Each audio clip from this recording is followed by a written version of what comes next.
Tuhan, terima kasih buat malam yang indah ini. Terima kasih Tuhan buat penyertaan Tuhan selama ini. Kami tahu Tuhan, kami masih bernafas, masih bisa berkumpul pada saat ini, semuanya adalah kasih karunia Tuhan. It's by your grace. Kami mengucap syukur bahwa besok, besok lusa, bulan depan, bahkan tahun depan, rencana Tuhan yang indah bagi kami sudah tersedia. Apapun yang terhilang di tahun ini, yang dicuri sama iblis di tahun ini, yang dialami oleh anak-anak Tuhan, semuanya akan digantikan berkali-kali lipat oleh Tuhan. Tuhan yang memperhitungkan, Tuhan yang tahu, dan kami percaya firman-Mu senantiasa adalah pelita bagi kami. Ajari kami Tuhan, supaya kami belajar untuk melihat pelita itu hari lepas hari, langkah demi langkah. Ajari kami Tuhan, kalau kami tidak melihat ujung dari perjalanan kami, untuk selalu kami berserah kepada Tuhan. Karena Engkau sendiri yang mengatakan, firman-Mu mengatakan pelita itu, firman-Mu adalah pelita. Oleh sebab itu Tuhan, kami percaya bahwa langkah demi langkah, tindakan demi tindakan, keputusan demi keputusan, semuanya berdasarkan kebenaran firman Tuhan. Terima kasih ya Bapa, Roh Kudus yang bicara, Roh Kudus yang mengajar sendiri. Di dalam satu nama Yesus Kristus kami berdoa. Kita sama-sama katakan, amin. Shalom semua, bisa dengar suara saya? Kalau bisa, kasih jempol. Oke, puji Tuhan. Saya akan bagikan tentang apa yang, saya nggak mau bahas soal iblis, teman, maksudnya apa yang kita alami, serangan-serangan yang kita alami, supaya kita paham setiap hari bahwa itu serangan, itu bukan dari Tuhan.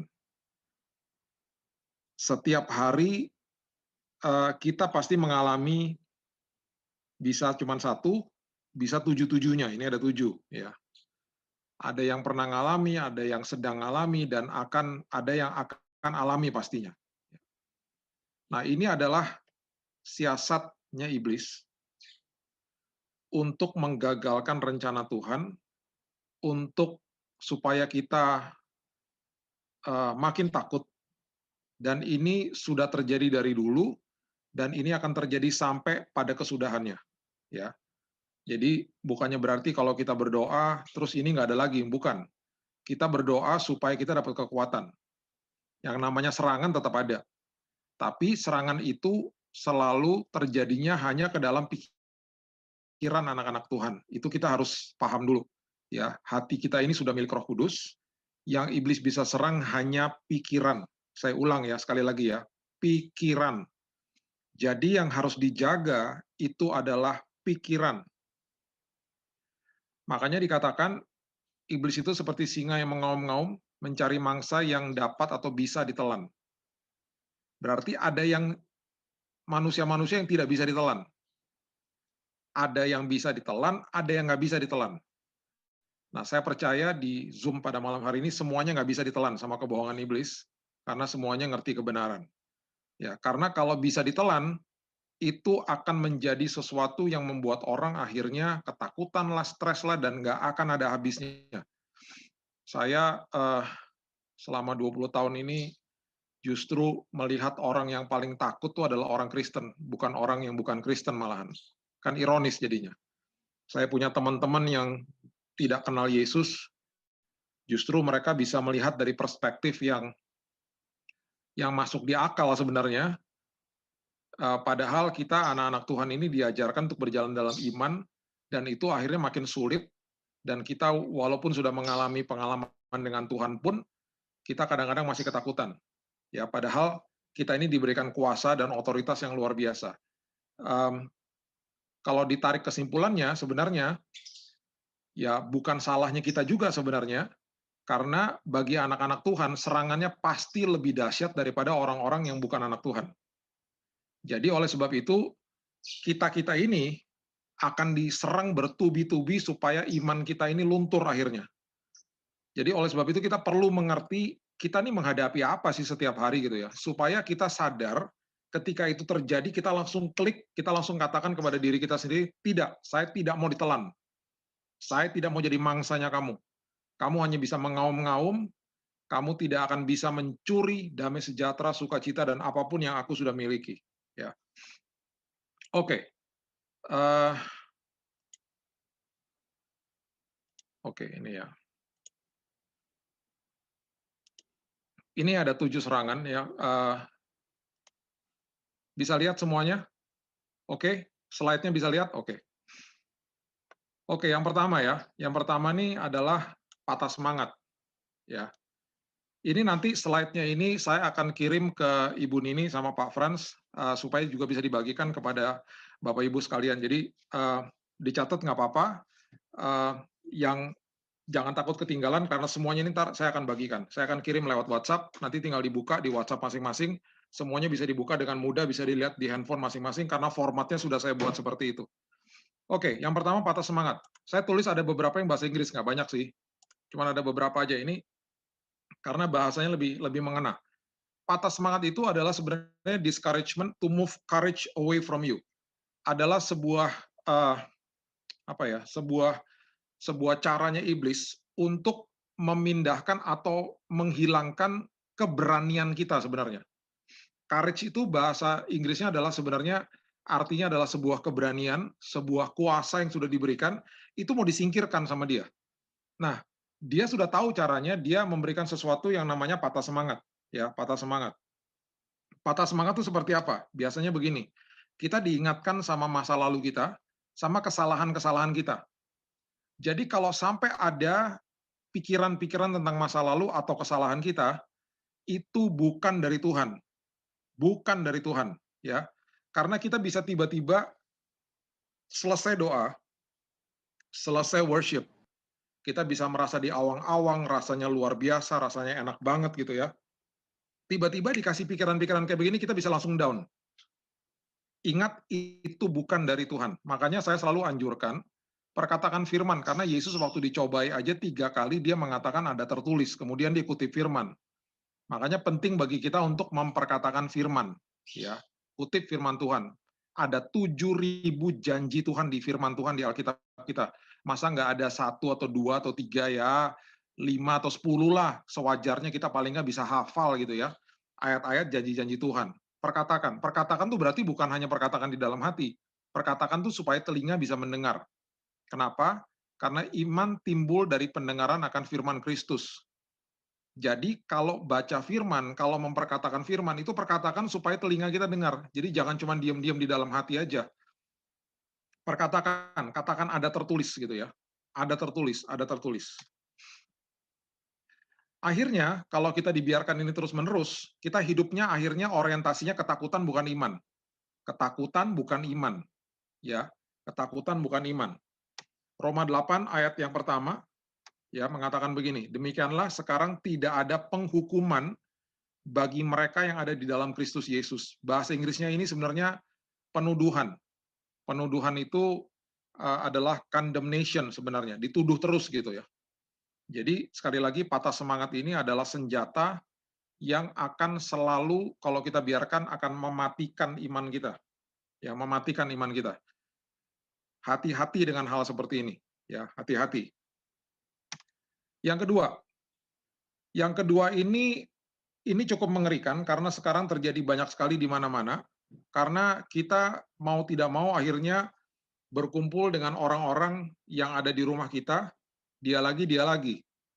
Keluar dari kamar ketemu dia, masuk ke kamar dia lagi, ke dapur dia lagi, ke garasi dia ada di mana-mana orang itu. Tiba-tiba orang yang di rumah ini tiba-tiba maha hadir, di mana ruangan ada dia gitu, sepertinya seolah-olah ya.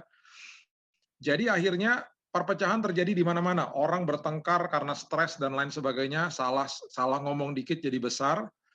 Dan ini bukan terjadi di institusi yang paling kecil yang namanya keluarga, tapi terjadi di mana-mana. Kita sudah lihatlah terjadi di dalam gereja-gereja kita, terjadi di dalam kantor lah, pelayanan lah, rumah tangga dan lain sebagainya.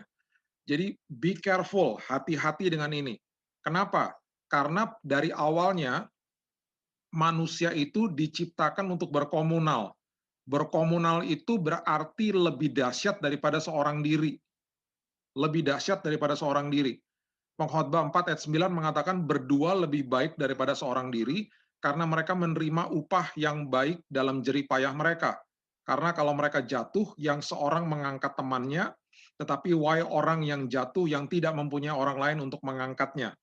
Ya, ingat kita adalah manusia komunal. Komunal. Sekarang nggak tahu kalau Bapak Ibu terima renungan saya yang kemarin atau hari ini, saya lupa, hari ini kalau nggak salah ya. Itu saya bahas tentang individualisme. Individualisme itu betul-betul memang sudah menjadi gaya hidup orang-orang yang ada di Western world, khususnya di Amerika. Saya nggak pernah lupa ketika tinggal di sana, saya selama 13 tahun nggak kenal tetangga saya. Saya tidak tahu siapa mereka, karena individualismenya tinggi sekali. Tiba-tiba nanti ada yang meninggal, akhirnya setelah berapa bulan baru ketahuan karena baunya sampai keluar rumah. Itulah mereka, beda sama orang di Indonesia memang.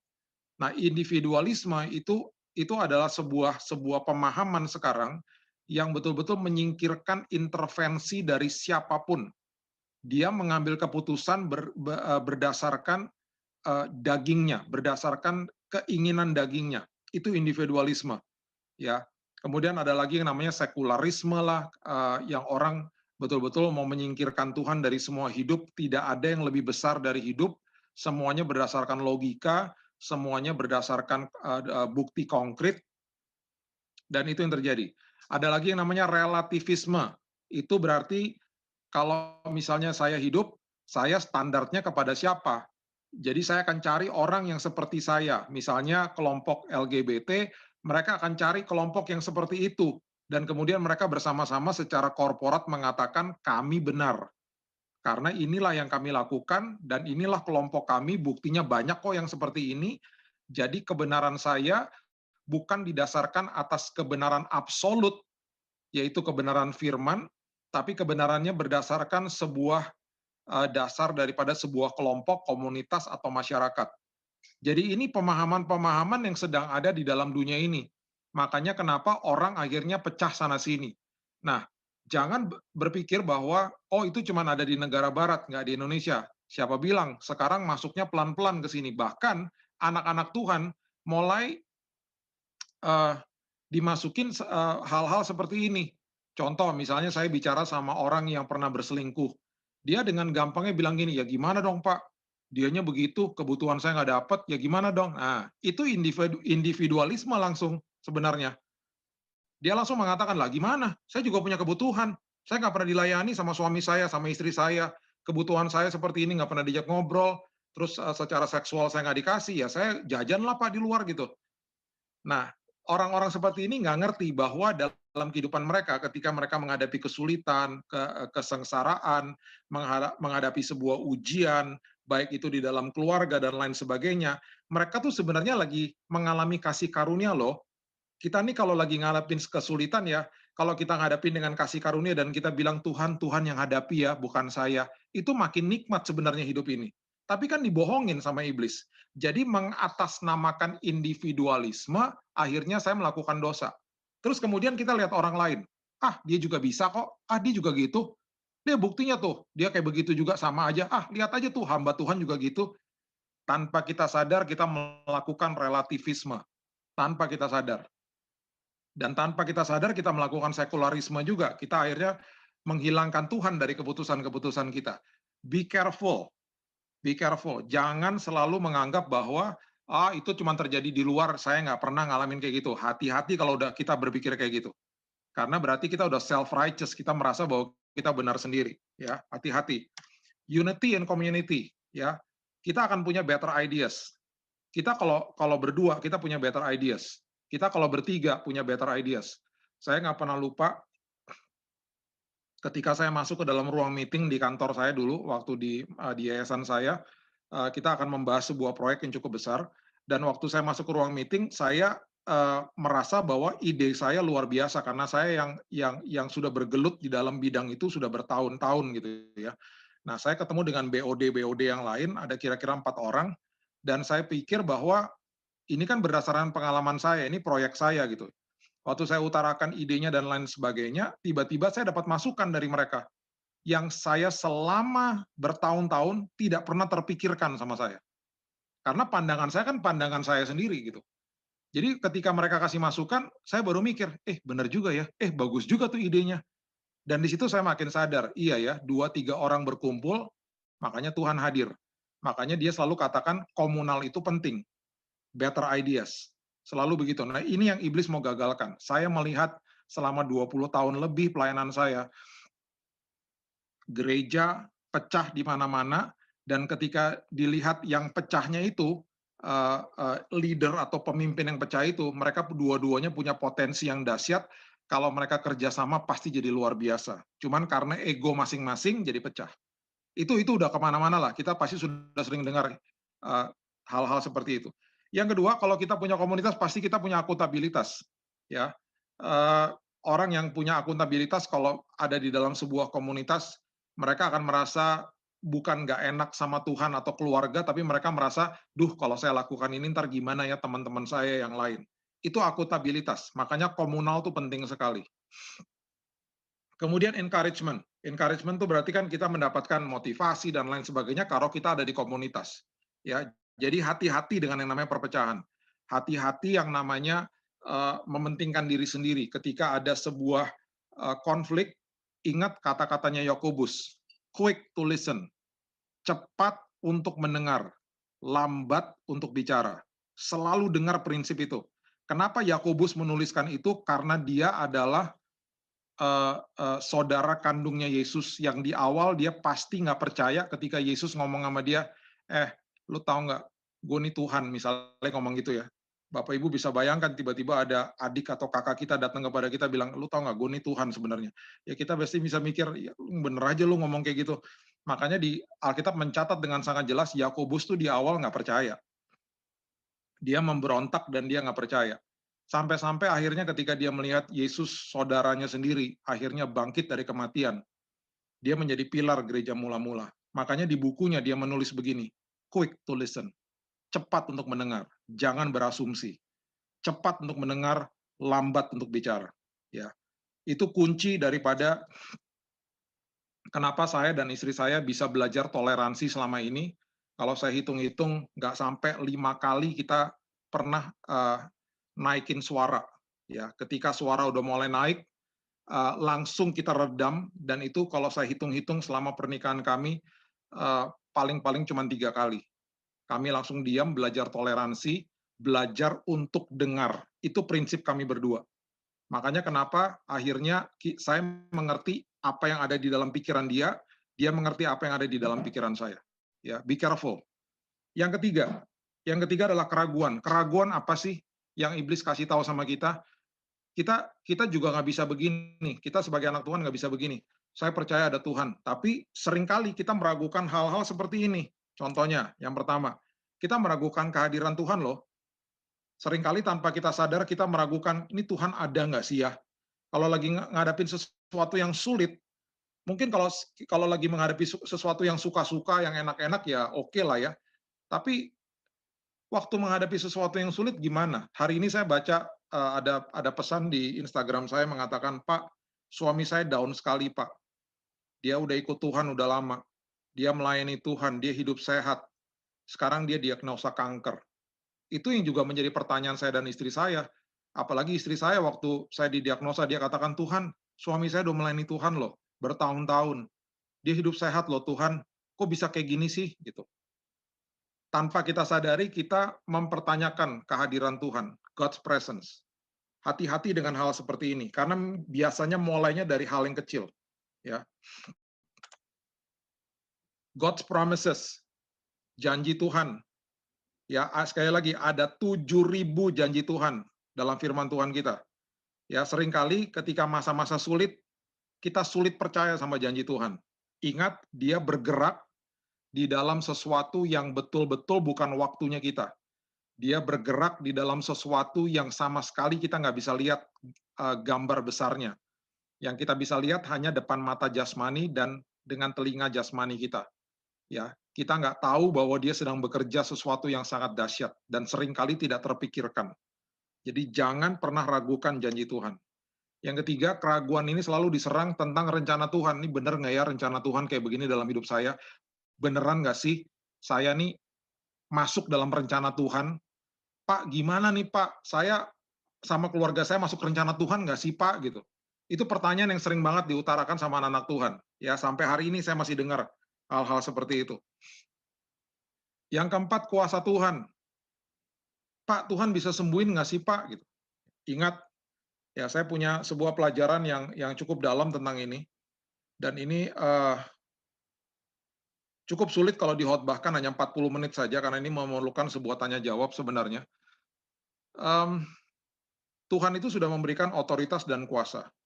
Kalau kita baca di Kisah Rasul pasal yang ketiga, ya, kalau kita baca di sana itu ketika murid Yesus masuk ke dalam sebuah tempat, ya, Petrus dan Yohanes mau masuk ke dalam bait Allah, mereka melihat ada orang yang lumpuh, ya, orang lumpuh yang sejak lahir dia sudah lumpuh dan dia harus diusung, diletakkan di depan pintu gerbang. Firman Tuhan dengan jelas mengatakan bahwa mereka mengatakan bahwa emas dan perak itu tidak ada pada kami. Mereka nggak pernah mengatakan, bentar ya, saya panggil Yesus dulu. Enggak. Mereka katakan emas dan perak tidak ada padaku, tetapi yang aku punya, yang kuberikan kepadamu adalah demi nama Yesus, berjalanlah. Itu otoritas. Otoritas itu adalah hak menggunakan kuasa. Otoritas adalah hak menggunakan kuasa. Contoh, analoginya gini. Kalau saya mau nyolokin charger untuk nyalain handphone, atau saya mau nyalain lampu di rumah saya, sumber tenaga atau sumber listrik itu sudah mengalir di rumah saya dari yang namanya PLN. Kalau saya mau nyalain lampu, sangat konyol kalau saya manggil petugas PLN untuk nyalain lampu. Kan udah ada listriknya. Sama juga dengan kuasa dan otoritas yang sudah dikasih. Jadi beberapa minggu yang lalu, seorang teman kami besuk karena dia penderita kanker dan sudah masuk ke dalam tahap kemo yang cukup berat, ya. Dan waktu saya doakan dia, Roh Kudus dengan jelas katakan, jangan minta-minta lagi, perkatakan kesembuhan sama dia. Jadi waktu saya pegang tangannya, saya bilang gini, Pak, kita percaya ya Pak, Bapak punya kuasa yang sama sama saya.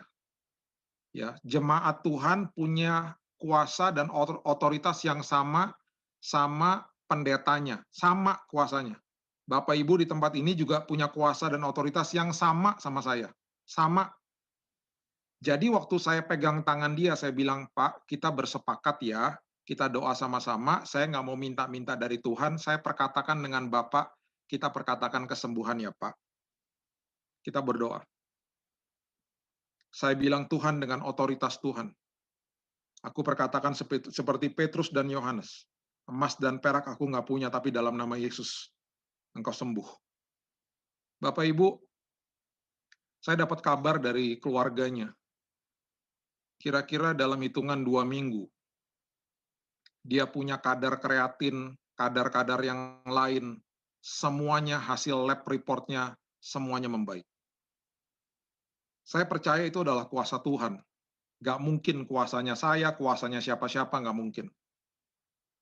Jadi ingat, kuasa dan otoritas sudah diletakkan ke dalam kehidupan Bapak Ibu sekalian. Jangan pernah ragu. Ya, ingat analoginya PLN. Tinggal nyalain aja lampunya udah. Makanya Yesus selalu katakan, dia katakan ada tertulis, dia kutip firman, ada tertulis, dia kutip firman.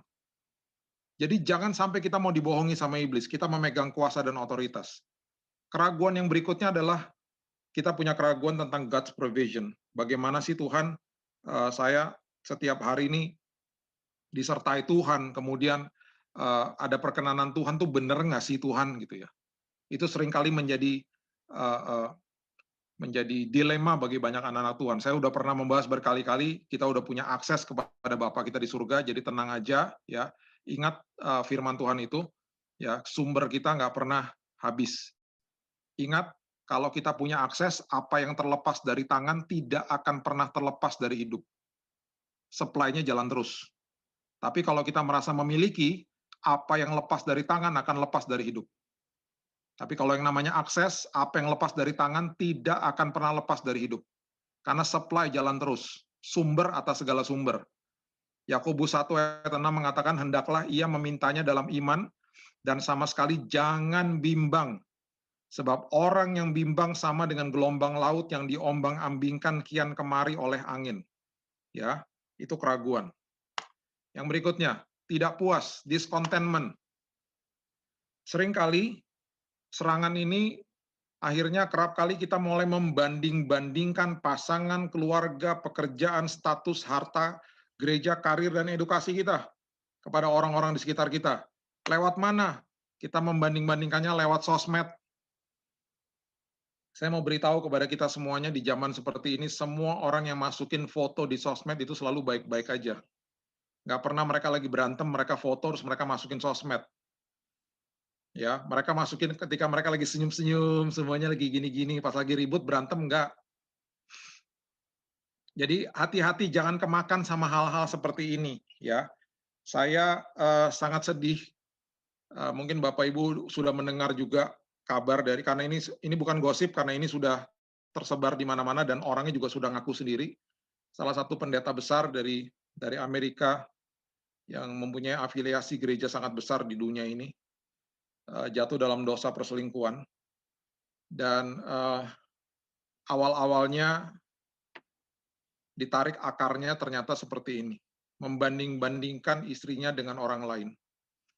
Dan ini yang akhirnya terjadi karena dia akhirnya cuman gara-gara hal kecil, dia memberikan meja kepada wanita ini di sebuah restoran, dan dia minta nomor teleponnya, dan waktu wanita ini tanya dia siapa, dia tidak mengaku bahwa dia hamba Tuhan, dia berbohong malahan, dia katakan dia pekerjaannya apa, saya juga lupa ya. Kemudian dia akhirnya berkunjung ke tempat wanita ini dan terjadilah perselingkuhan selama beberapa lama. Pendeta besar ini akhirnya dipecat dan dia menulis di sosial medianya pengakuan dia, dan itu saya salut ya. Dan itu diawali dari peristiwa-peristiwa seperti ini. Bayangkan hamba Tuhan saja bisa seperti itu. Ya, ini yang iblis lakukan. Dia akan menyerang terus supaya kita merasa tidak puas. Kita lupa bahwa kita dititipkan untuk mengelola perkara kecil sampai besar. Ingat, ya, saya sedang menyiapkan sebuah pelajaran yang sebenarnya gini. Salah satu prinsip kerajaan adalah ketika kita diciptakan di awal, kita ini diciptakan untuk menyelesaikan sebuah masalah, menjadi solusi bagi sebuah masalah di dunia ini. Makanya kita diberikan talenta yang berbeda-beda sama Tuhan. Ada perbedaan antara kata work sama kata job. Ya, work itu artinya aregon. Aregon itu artinya to become. Jadi kita ini punya panggilan masing-masing dalam kehidupan kita. Kita punya talenta masing-masing dalam kehidupan kita. Ketika kita masuk ke dalam job atau pekerjaan kita, ke kantor dan lain sebagainya, itu berbeda dengan yang namanya panggilan. Ya, jadi kita ini sudah diberikan talenta untuk menyelesaikan masalah di dalam dunia ini sesuai dengan kemampuan kita masing-masing. Jadi semua orang punya talenta masing-masing. Ya. Di gereja misalnya, membutuhkan singer, membutuhkan WL, membutuhkan musisi. Orang-orang ini diciptakan sama Tuhan dengan talenta-talenta yang berbeda-beda, akhirnya mereka menjawab kebutuhan-kebutuhan ini. Dibutuhkan pengkhotbah, ada pengkhotbah, ya. Di sebuah tempat yang sekarang terjadi di mana-mana, orang-orang yang tadinya tidak terlihat ketika dia akhirnya menemukan panggilan hidupnya dia, nilainya dia terlihat sama dunia. Ya, semua orang nilainya tinggi di hadapan Tuhan. Tapi nilainya seseorang itu akan terlihat oleh dunia ketika dia menjawab sebuah kebutuhan. Kita semuanya nggak pernah tahu yang namanya Nadiem Makarim. Sampai dia akhirnya menemukan talentanya, bahwa dia menemukan sebuah metode, bagaimana akhirnya dia bisa menemukan sebuah teknologi yang namanya Gojek. Gara-gara dia menjawab kebutuhan ini, akhirnya orang melihat nilainya dia. Nah, ketika orang akhirnya terlihat nilainya, dan akhirnya dunia mengagungkan dia, dunia kemudian mulai mengidolakan dia, sama seperti kita anak-anak Tuhan, kalau sampai talenta kita menjawab kebutuhan orang lain, dan orang datang kepada kita, dan orang suka sama kita, jangan pernah sombong, karena orang suka sama kita bukan karena kitanya sebenarnya. Mereka tertarik sama kita karena gift atau talenta atau panggilan hidup kita sebenarnya. Makanya itu sudah diproteksi sama Tuhan. Makanya saya kalau seminar sama-sama hamba-hamba Tuhan, saya selalu katakan gini, hati-hati loh Pak, kalau Bapak kasih firman, Bapak ditepokin sama jemaat, itu mereka bukan tepokin Bapak, mereka tepokin firmannya. Jadi jangan besar kepala. Kalau sampai ada orang datang ke Bapak bilang, oh firmannya luar biasa pelayanannya Bapak, itu karena talenta Bapak, bukan karena Bapaknya, mereka tertarik sama itu. Coba talentanya diambil sama Tuhan, Bapak nggak menjadi orang yang menarik lagi bagi dunia. Jadi jangan pernah sombong. Jadi ini adalah sebuah prinsip kerajaan. Ya, kita harus mengerti mengelola perkara kecil sampai besar. Ya, apapun itu yang ada di tangan kita, kita kelola. Karena itu adalah panggilan untuk menjawab kebutuhan. Berarti ada masalah di dunia ini yang harus kita jawab. Ya, kita bukan tinggal di sini hanya lewat aja menghirup oksigen kemudian mati, enggak. Kita menjawab kebutuhan, gitu ya. Filipi 4 ayat 11 mengatakan, kukatakan ini bukanlah karena kekurangan, sebab aku telah belajar mencukupkan diri dalam segala keadaan. Ya, dalam semua aspek kehidupan, terima kasih Tuhan. Terima kasih Tuhan. Aku puas Tuhan, terima kasih Tuhan. Yang kelima, gangguan. Gangguan ini ada yang namanya short term distraction. Ini rada-rada susah dideteksi, karena kita dibuat sibuk melakukan hal yang baik, dan akhirnya lupa melakukan hal yang benar. Prinsip firman Tuhan begini, hal yang baik belum tentu benar. Hal yang benar pasti membawa kebaikan. Itu harus kita mengerti dulu. Jadi hati-hati dengan misalnya gini, iya kan Pak, saya kan sibuk karena saya melakukan semuanya untuk keluarga saya Pak. Saya untuk semuanya untuk istri saya, untuk suami saya, untuk anak saya. Seolah-olah baik memang. Tapi nggak benar, kenapa? Nggak punya waktu akhirnya sama keluarga misalnya. Karena kerja terus misalnya. Itu hati-hati dengan hal-hal seperti itu. Namanya short term distraction. Iblis paling pintar kalau udah main-main begini. Ya, saya selama 5 tahun terakhir, waktu saya akhirnya jatuh sakit, saya sebenarnya kurang waktu dengan keluarga. Karena hari-hari biasa kerja, malamnya kadang-kadang, bukan kadang-kadang ya, 5 kali seminggu saya melatih orang di gym, dari jam 5 sampai jam 7, saya pulang udah jam 7, jam 8, ketemu keluarga hanya sebentar, Sabtu Minggu, setengah tahun itu pasti saya traveling keluar kota. Ya, jadi setelah selesai sakit di rumah sakit, Tuhan bicara, stop udah, kamu tidak lagi terlibat di yayasan kamu, stop. Sekarang saya betul-betul menikmati waktu dengan mereka, gitu loh. Ya, yang saya pikir dulu baik, saya melakukan banyak hal, bertemu dengan banyak orang, seolah-olah sepertinya menjadi berkat bagi banyak orang, tapi nggak benar. Nggak benar, itu short term distraction, hati-hati. Long term distraction ini yang parah. Ini yang cukup parah, karena gini, jangan pernah berpikir bahwa apa yang saya lakukan sekarang ini tidak akan berdampak di waktu yang akan datang, kalau kita nggak berubah. Ya, contohnya tadi, ketika seorang hamba Tuhan ini cuman tukar-tukar nomor telepon, di awal dia berpikir bahwa ini harmless gitu ya, sepertinya kayaknya nggak ada bahayanya. Akhirnya gara-gara cuman minta-minta nomor telepon, ujung-ujungnya akhirnya jabatannya dipecat, orang-orang pada tahu, banyak jemaat yang keluar, dan akhirnya harus mengalami hal seperti ini. Dan yang terakhir saya dengar dia menjual rumahnya karena malu tinggal di kota itu lagi dan nggak tahu mereka pindah kemana, dan akhirnya gara-gara tukar-tukaran nomor telepon jadi disaster, jadi sesuatu yang makin parah gitu. Jadi be careful dari hal-hal yang kecil seperti itu. Ya, iblis selalu paling pandai untuk menyodorkan sesuatu dosa ke dalam kehidupan manusia. 1 Korintus 7 ayat 35, semuanya ini kukatakan untuk kepentingan kamu sendiri, bukan untuk menghalang-halangi kamu dalam kebebasan kamu, tetapi sebaliknya supaya kamu melakukan apa yang benar dan baik. Firman Tuhan katakan benar dan baik, bukan baik dan benar. Dan melayani Tuhan tanpa gangguan. ya, benar dan baik. Kalau benar pasti membawa kebaikan, kalau baik belum tentu benar. Jadi harus betul-betul minta hikmat sama Tuhan. Tuhan, saya mau melakukan yang benar, bukan yang baik saja, ya. Yang keenam, kebohongan. Ya, ini selalulah kita tadi sudah bahas juga, banyak kita sudah bahas yang Tuhan katakan salah dibilang benar, yang benar dikatakan salah sama iblis.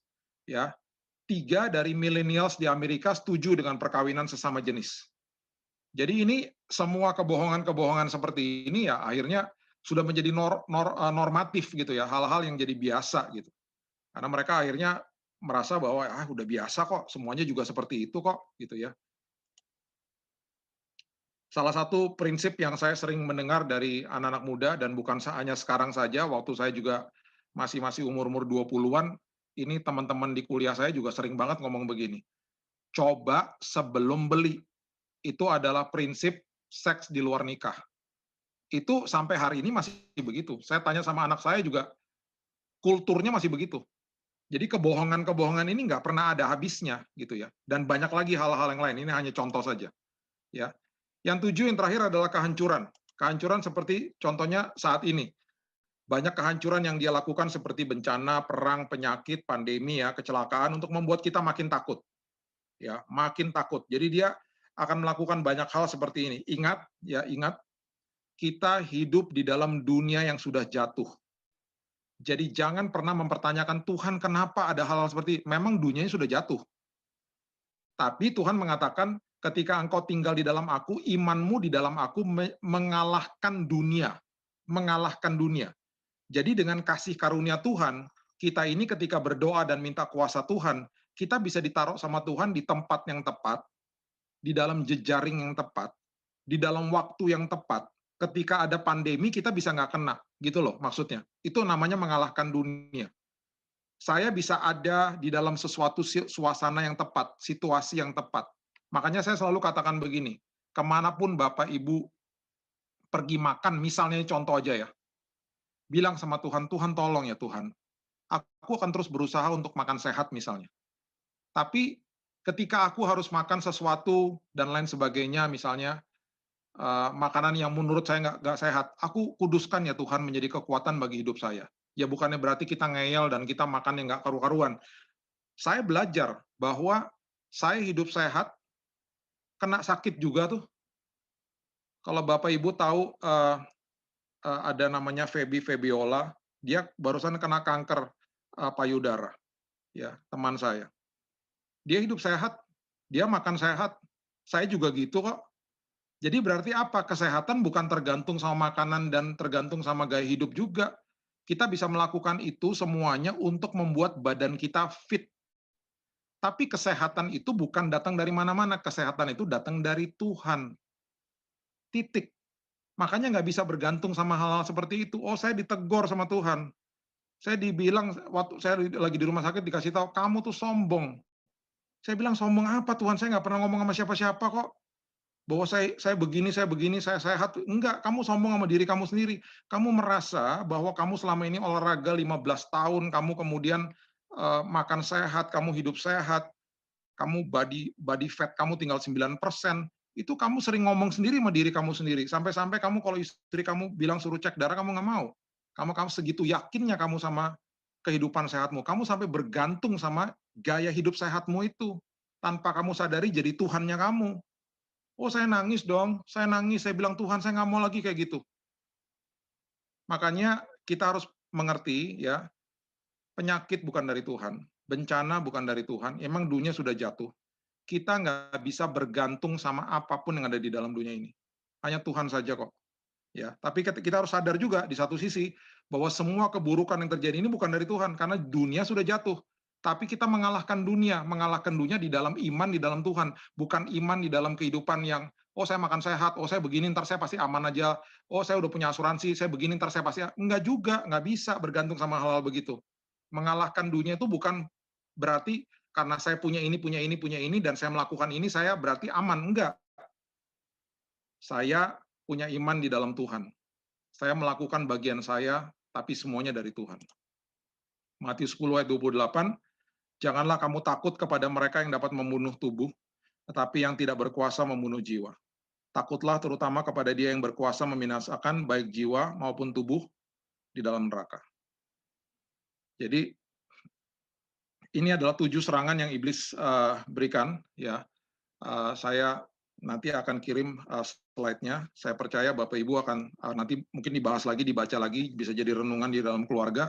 Dan ingat, ketika ini terjadi setiap hari, kita harus dengan sadar melawan ini semuanya. Ini bukan dari Tuhan. Hati-hati jangan sampai kita deviasi, karena semuanya akan dilakukan secara perlahan-lahan. Ya, kita berdoa sejenak, nanti saya kembalikan kepada Pak Frans ya. Tuhan, terima kasih buat firman Tuhan. Kami serahkan kehidupan kami dalam tangan Tuhan. Dan aku percaya bahwa apapun yang sudah kami bahas pada malam hari ini, kami percaya bahwa Tuhan sendiri yang akan memberikan pewahyuan ini makin dalam di dalam pikiran dan hati kami. Pikiran dan hati kami. Tuhan, Roh Kudus sendiri yang memperlengkapi kami, mempertajam semua firman yang kami dengar. Bukan hari ini saja, tapi firman-firman yang kami dengar di minggu yang lalu, di bulan lalu, dan bahkan firman yang akan kami dengar nanti. Hamba-Mu berdoa Tuhan, supaya semuanya itu masuk ke dalam pikiran dan hati kami, dan menguasai kehidupan kami. Bukan sekedar kami dengar dan hanya sekedar pengetahuan saja. Kami mau hidup kami dikuasai firman, karena banyak serangan-serangan iblis yang harus membuat kami harus bertahan Tuhan menghadapinya. Kami percaya Roh Kudus yang menguasai pikiran kami dan hati kami. Aku serahkan kehidupan kami dalam tangan Tuhan. Di dalam satu nama Yesus Kristus kami berdoa. Kita sama-sama katakan, amin.